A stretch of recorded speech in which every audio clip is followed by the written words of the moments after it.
ವ್ಯವಸ್ಥೆಯನ್ನು ಹೆಚ್ಚಿಸಲು ಮತ್ತು ಯಕೃತ್ತನ್ನು ರಕ್ಷಿಸಲು ಯಾವುದು ಸಹಾಯ ಮಾಡುತ್ತದೆ? ಆಪ್ಷನ್ಸ್ ಎ ಕೆಂಪು ಖರ್ಜೂರ, ಬಿ ಹಸಿ ಬಟಾಣಿ, ಸಿ ಒಣ ಕೊಬ್ಬರಿ, ಡಿ ಕರಿಬೇವು.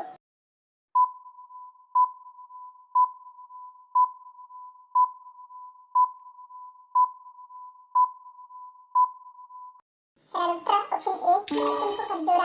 ಕೆಂಪು ಖರ್ಜೂರ ಮಹಿಳೆಯರ ಆರೋಗ್ಯಕ್ಕೆ ತುಂಬಾ ಪ್ರಯೋಜನಕಾರಿಯಾಗಿದೆ. ತಜ್ಞರ ಪ್ರಕಾರ ರೆಡ್ ಡೇಟ್ ಟೀ ಅನ್ನು ನಿಯಮಿತವಾಗಿ ಕುಡಿಯುವುದರಿಂದ ಅಥವಾ ಕೆಂಪು ಖರ್ಜೂರವನ್ನು ತಿನ್ನುವುದರಿಂದ ಗರ್ಭಾಶಯದ ಫಲವತ್ತತೆಯನ್ನು ಹೆಚ್ಚಿಸಲು ಸಹಾಯ ಮಾಡುತ್ತದೆ. ಇದಲ್ಲದೆ ಈ ಚಹಾವು ಬಿಳಿ ರಕ್ತ ಕಣಗಳನ್ನು ಹೆಚ್ಚಿಸುವಲ್ಲಿ ಪರಿಣಾಮಕಾರಿಯಾಗಿದೆ.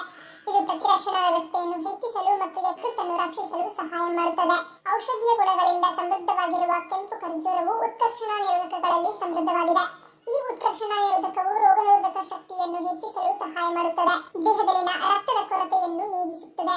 ನೀವು ಪೀರಿಯಡ್ಸ್ ವೇಳೆ ದುರ್ಬಲರಾಗಿದ್ದರೆ ಕೆಂಪು ಖರ್ಜೂರವನ್ನು ತಿನ್ನುವುದು ಆರೋಗ್ಯಕರ ಎನ್ನಲಾಗುತ್ತದೆ.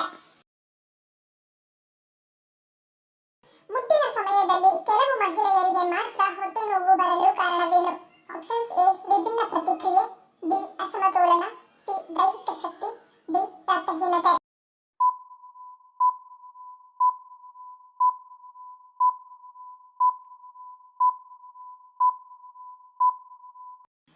ಆಪ್ಷನ್ ಎ ಮತ್ತು ಡಿ. ಮುಟ್ಟಿನ ಸಮಯದಲ್ಲಿ ಗರ್ಭಾಶಯವು ರಕ್ತವನ್ನು ಹೊರಹಾಕಲು ಸಂಕೋಚಿತವಾಗುತ್ತದೆ. ಈ ಸಂಕೋಚನೆಗಳನ್ನು ಉಂಟು ಮಾಡಲು ದೇಹದಲ್ಲಿ ಪ್ರೋಸ್ಟಾಗ್ಲಾಂಡಿನ್ ಎಂಬ ರಾಸಾಯನಿಕಗಳು ಉತ್ಪತ್ತಿಯಾಗುತ್ತವೆ. ಇದು ಹೆಚ್ಚಾದರೆ ನೋವು ಹೆಚ್ಚಾಗುತ್ತದೆ. ಹೆಂಗಸರ ದೇಹ ಪ್ರತಿ ಸಂದರ್ಭದಲ್ಲಿ ಒಂದೇ ರೀತಿ ಪ್ರತಿಕ್ರಿಯೆ ಕೊಡುವುದಿಲ್ಲ. ಕೆಲವರ ಗರ್ಭಾಶಯ ಹೆಚ್ಚು ಸಂವೇದನಾಶೀಲವಾಗಿರುತ್ತದೆ. ಅಂತವರು ಸಣ್ಣ ಸಂಕೋಚನೆಯನ್ನು ಹೆಚ್ಚು ತೀವ್ರವಾಗಿ ಅನುಭವಿಸುತ್ತಾರೆ. ಕೆಲ ಮಹಿಳೆಯರಲ್ಲಿ ಈಸ್ಟ್ರೋಜನ್, ಪ್ರೊಜೆಸ್ಟ್ರಾನ್ ಇಂತಹ ಹಾರ್ಮೋನ್ಗಳಲ್ಲಿ ಅಸಮತೋಲನವಿದ್ದರೆ ಪೀರಿಯಡ್ ನೋವು ಹೆಚ್ಚಾಗುತ್ತದೆ. ಪ್ರಥಮ ಹೆರಿಗೆಯ ನಂತರ ಕೆಲವರಿಗೆ ಪೀರಿಯಡ್ ನೋವು ಕಡಿಮೆಯಾಗುತ್ತದೆ ಎಂಬುದು ವೈದ್ಯಕೀಯವಾಗಿ ಕಂಡುಬಂದಿದೆ. ನೋವು ಹೆಚ್ಚಾಗಿ ಹದಿಹರೆಯದವರಲ್ಲಿ ಕಂಡುಬರುತ್ತದೆ. ತೀವ್ರ ನೋವಿರುವ ಮಹಿಳೆಯರು ಎಂಡೋಮೆಟ್ರಿಯೋಸಿಸ್, ಫೈಬ್ರಾಯ್ಡ್ ಅಥವಾ ಓವೇರಿಯನ್ ಸಿಸ್ಟ್ ಇರುತ್ತದೆಯೇ ಎಂಬುದನ್ನು ವೈದ್ಯರಿಂದ ಪರೀಕ್ಷಿಸಿಕೊಳ್ಳುವುದು ಉತ್ತಮ. ಹುಲಿಗಳು ನಮಗೆ ಏಕೆ ಅವಶ್ಯಕ ಮತ್ತು ಏಕೆ ರಕ್ಷಿಸಬೇಕು? ಆಪ್ಷನ್ಸ್ ಎ ರಾಷ್ಟ್ರೀಯ ಪ್ರಾಣಿ, ಬಿ ಪರಿಸರ ಸಮತೋಲನೆ, ಸಿ ಕಾಡಿನ ಆಸ್ತಿ, ಡಿ ಮುಂದಿನ ಪೀಳಿಗೆಗಾಗಿ.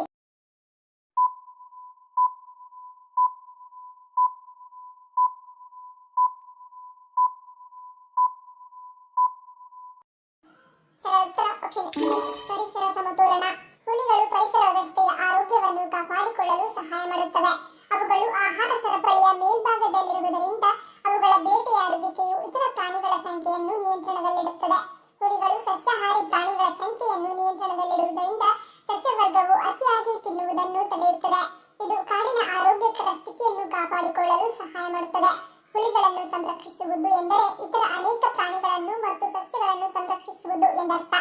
ಏಕೆಂದರೆ ಹುಲಿಗಳು ದೊಡ್ಡ ಪ್ರದೇಶದಲ್ಲಿ ವಾಸಿಸುತ್ತವೆ ಮತ್ತು ಅವುಗಳ ಆವಾಸ ಸ್ಥಾನವನ್ನು ರಕ್ಷಿಸುವುದು ಇತರ ಅನೇಕ ಜಾತಿಗಳಿಗೂ ಪ್ರಯೋಜನಕಾರಿಯಾಗಿದೆ. ಚಿಪ್ಸ್ನಲ್ಲಿ ಇರುವ ಯಾವ ಅಂಶ ಕ್ಯಾನ್ಸರ್ ಅನ್ನು ಹೆಚ್ಚಿಸುವ ಅಪಾಯಕಾರಿ ವಸ್ತುವಾಗಿದೆ? ಆಪ್ಷನ್ಸ್ ಎ ಉಪ್ಪು, ಬಿ ಎಣ್ಣೆ, ಸಿ ರಾಸಾಯನಿಕ, ಡಿ ಆಲೂಗಡ್ಡೆ.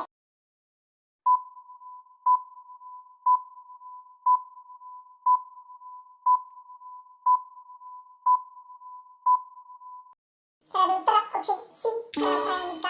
ಚಿಪ್ಸ್ನಲ್ಲಿ ಕಂಡುಬರುವ ಆಕ್ರಿಲಾಮೈಡ್ ಎಂಬ ರಾಸಾಯನಿಕವು ಕ್ಯಾನ್ಸರ್ ಅನ್ನು ಹೆಚ್ಚಿಸುವ ಅಪಾಯಕಾರಿ ವಸ್ತು. ಅಲ್ಲದೆ ಹೆಚ್ಚು ಚಿಪ್ಸ್ ತಿನ್ನುವುದರಿಂದ ಜೀರ್ಣಕ್ರಿಯೆಯ ಸಮಸ್ಯೆಗಳು ಉಂಟಾಗಬಹುದು.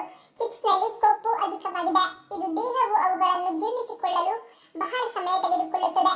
ಅತಿಯಾಗಿ ಚಿಪ್ಸ್ ಸೇವಿಸುವುದರಿಂದ ಹೊಟ್ಟೆ ನೋವು, ಗ್ಯಾಸ್ ಮತ್ತು ಅಜೀರ್ಣದಂತಹ ಇನ್ನಿತರ ಸಮಸ್ಯೆಗಳು ಉಂಟಾಗಬಹುದು.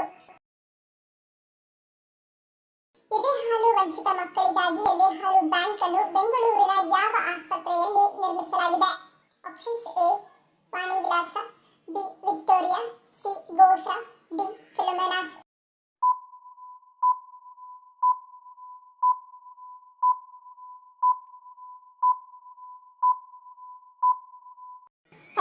Option A Vani Vilas. ಬೆಂಗಳೂರು ವೈದ್ಯಕೀಯ ಕಾಲೇಜು ಮತ್ತು ಸಂಶೋಧನಾ ಸಂಸ್ಥೆಯಡಿ ಕಾರ್ಯನಿರ್ವಹಿಸುತ್ತಿರುವ ವಾಣಿ ವಿಲಾಸ ಆಸ್ಪತ್ರೆಯಲ್ಲಿ ಅಮೃತಧಾರೆ ಎದೆಹಾಲು ಬ್ಯಾಂಕ್ಗೆ ಚಾಲನೆ ನೀಡಲಾಗಿದೆ. ಇದು ಸರ್ಕಾರಿ ವ್ಯವಸ್ಥೆಯಡಿ ನಿರ್ಮಾಣವಾದ ರಾಜ್ಯದ ಪ್ರಥಮ ಎದೆಹಾಲು ಬ್ಯಾಂಕ್ ಎಂಬ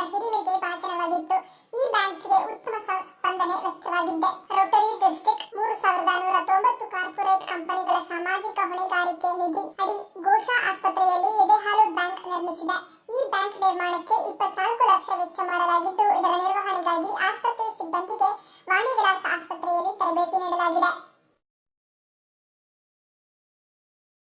ವಾಲ್ಮೀಕಿ ರಾಮಾಯಣಕ್ಕೂ ಮುಂಚೆಯೇ ಹನುಮದ್ ರಾಮಾಯಣವನ್ನು ರಚಿಸಿದವರು ಯಾರು?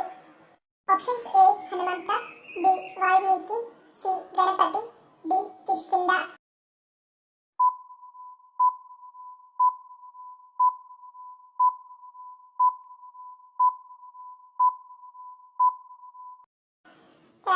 Option A Hanumantha.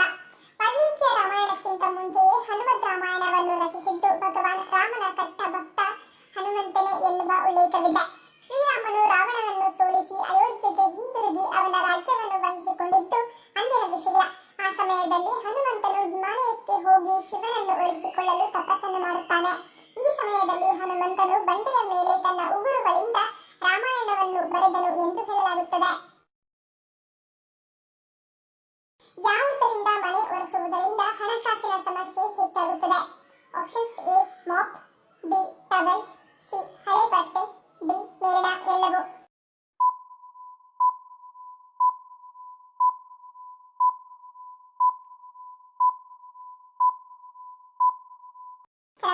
Option C ಹಳೆ ಬಟ್ಟೆ. ಹಳೆ ಬಟ್ಟೆಗಳಿಂದ ಅಂದರೆ ಧರಿಸಿದ ಬಟ್ಟೆಗಳಿಂದ ಮನೆಯನ್ನು ಒರೆಸುವುದರಿಂದ ಆ ಮನೆಯಲ್ಲಿ ಹಣಕಾಸಿನ ಸಮಸ್ಯೆಗಳು ಹೆಚ್ಚಾಗುತ್ತದೆ. ಬಡತನವು ಆ ಮನೆಯಲ್ಲಿ ತಾಂಡವವಾಡಲು ಪ್ರಾರಂಭಿಸುತ್ತವೆ. ಏಕೆಂದರೆ ಲಕ್ಷ್ಮೀ ದೇವಿಯು ಅಂತಹ ಮನೆಯನ್ನು ತೊರೆದು ಹೋಗುತ್ತಾಳೆ. ಧರಿಸಿದ ಬಟ್ಟೆಯಲ್ಲಿ ಅದಾಗಲೇ ನಕಾರಾತ್ಮಕತೆಯು ಕಲೆಗಳು ಇರುತ್ತವೆ.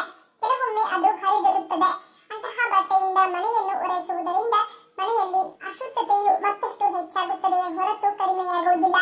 ಈ ಕಾರಣಕ್ಕಾಗೂ ಲಕ್ಷ್ಮೀ ದೇವಿಯು ಮನೆಯನ್ನು ತೊರೆಯುತ್ತಾಳೆ. ಮಹಿಳೆಯರಿಗೆ ಮೆಗ್ನೀಷಿಯಂ ಏಕೆ ಮುಖ್ಯವಾಗುತ್ತದೆ? ಆಪ್ಷನ್ಸ್ ಎ ಗರ್ಭಾವಸ್ಥೆ, ಬಿ ಹಾರುಣಿಸಲು, ಸಿ ಹಾರ್ಮೋನ್ ಸಮತೋಲನ, ಡಿ ಮೇಲಿನ ಎಲ್ಲವೂ.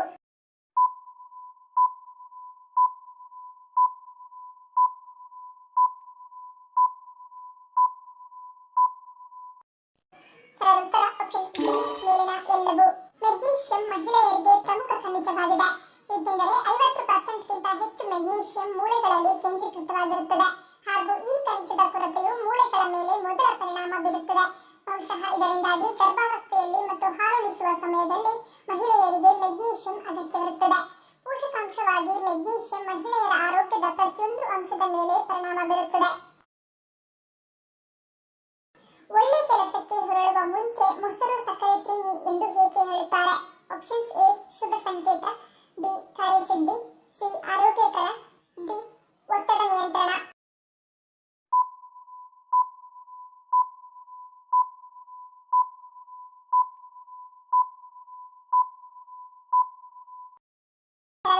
ಆಪ್ಷನ್ ಸಿ ಆರೋಗ್ಯಕರ. ಆಯುರ್ವೇದದ ಪ್ರಕಾರ ಮೊಸರು ಅಜೀರ್ಣ, ಆಮ್ಲತೆ ಹಾಗೂ ಇತರ ಹೊಟ್ಟೆಗೆ ಸಂಬಂಧಿತ ತೊಂದರೆಗಳನ್ನು ನಿವಾರಿಸಲು ಸಹಕಾರಿಯಾಗಿದೆ. ಜೊತೆಗೆ ರೋಗ ನಿರೋಧಕ ಶಕ್ತಿಯನ್ನು ಹೆಚ್ಚಿಸಿ ದೇಹವನ್ನು ಸ್ವಚ್ಛಗೊಳಿಸುತ್ತದೆ. ಮಹಿಳೆಯರ ಯೋನಿ ಸೋಂಕುಗಳನ್ನು ತಡೆಗಟ್ಟುವಲ್ಲಿ ಸಹ ಮೊಸರು ಪ್ರಮುಖ ಪಾತ್ರ ವಹಿಸುತ್ತದೆ. ಈ ಪದ್ಧತಿ ಕೇವಲ ಧಾರ್ಮಿಕ ಅಥವಾ ಆಚರಣಾ ಕ್ರಮವಲ್ಲ, ಇದು ದೇಹ ಮತ್ತು ಮನಸ್ಸಿನ ಸಮತೋಲನ ಸಾಧಿಸುವ ಆರೋಗ್ಯಪೂರ್ಣ ಆಯ್ಕೆ. ಆದ್ದರಿಂದ ಪರೀಕ್ಷೆ, ಸಂದರ್ಶನ ಅಥವಾ ಯಾವುದೇ ಮಹತ್ತರ ಕಾರ್ಯಕ್ಕೆ ಹೊರಡುವ ಮುನ್ನ ಮೊಸರು ಮತ್ತು ಸಕ್ಕರೆಯ ಸಣ್ಣ ಪ್ರಮಾಣದ ಸೇವನೆ ಒಂದು ಬುದ್ಧಿವಂತಿಕೆಯ ನಿರ್ಧಾರವಷ್ಟೇ. ದೇವಸ್ಥಾನದ ಸುತ್ತ ಪ್ರದಕ್ಷಿಣೆ ಹಾಕುವುದರ ವೈಜ್ಞಾನಿಕ ಕಾರಣವೇನು? ಆಪ್ಷನ್ಸ್ ಎ ಶಕ್ತಿ ಪೂರೈಕೆ, ಬಿ ಇಮ್ಯುನಿಟಿ ಹೆಚ್ಚಳ, ಸಿ ಸೋಂಕು ತಡೆ, ಡಿ ಒತ್ತಡ ನಿವಾರಣೆ.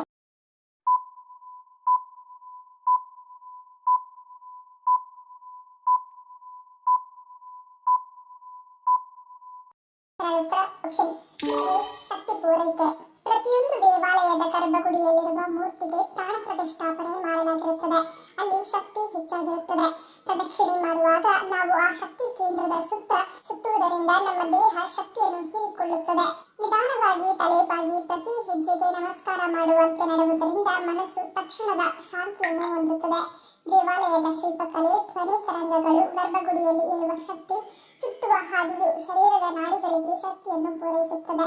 ಒಂದೇ ರೀತಿಯಲ್ಲಿ ನಡೆಯುವ ಪ್ರಕ್ರಿಯೆಯಿಂದ ಜಪ, ಧ್ಯಾನ ನಿಸರ್ಗವಾಗಿ ಹರಿದು ಬರುತ್ತದೆ. ಇದರಿಂದ ಶ್ವಾಸಕ್ರಿಯೆ ನಿಯಂತ್ರಣವಾಗುತ್ತದೆ ಮತ್ತು ಪ್ರದಕ್ಷಿಣೆ ಕೇವಲ ಆಚರಣೆಯಲ್ಲ, ಇದು ದೇಹ, ಮನಸ್ಸು ಹಾಗೂ ಆತ್ಮವನ್ನು ಶುದ್ಧೀಕರಿಸುವ ಯಾತ್ರೆಯಾಗಿದೆ. ಧನ್ಯವಾದಗಳು. ನಿಮ್ಮ ಪ್ರೀತಿಯ ಲೈಕ್ ಕೊಟ್ಟು ಪ್ರೋತ್ಸಾಹಿಸಿ. ಇನ್ನು ಹೆಚ್ಚಿನ ಮಾಹಿತಿಗೆ ನಮ್ಮ ಚಾನೆಲ್ ಸಬ್ಸ್ಕ್ರೈಬ್ ಮಾಡಿ, ಪಕ್ಕದಲ್ಲಿರುವ ಬೆಲ್ ಬಟನ್ ಕ್ಲಿಕ್ ಮಾಡಿ. ಇನ್ನೊಂದು ಇಂಟ್ರೆಸ್ಟಿಂಗ್ ಪ್ರಶ್ನೆಗಳೊಂದಿಗೆ ಸಿಗ್ತೀನಿ. Love you all, take care.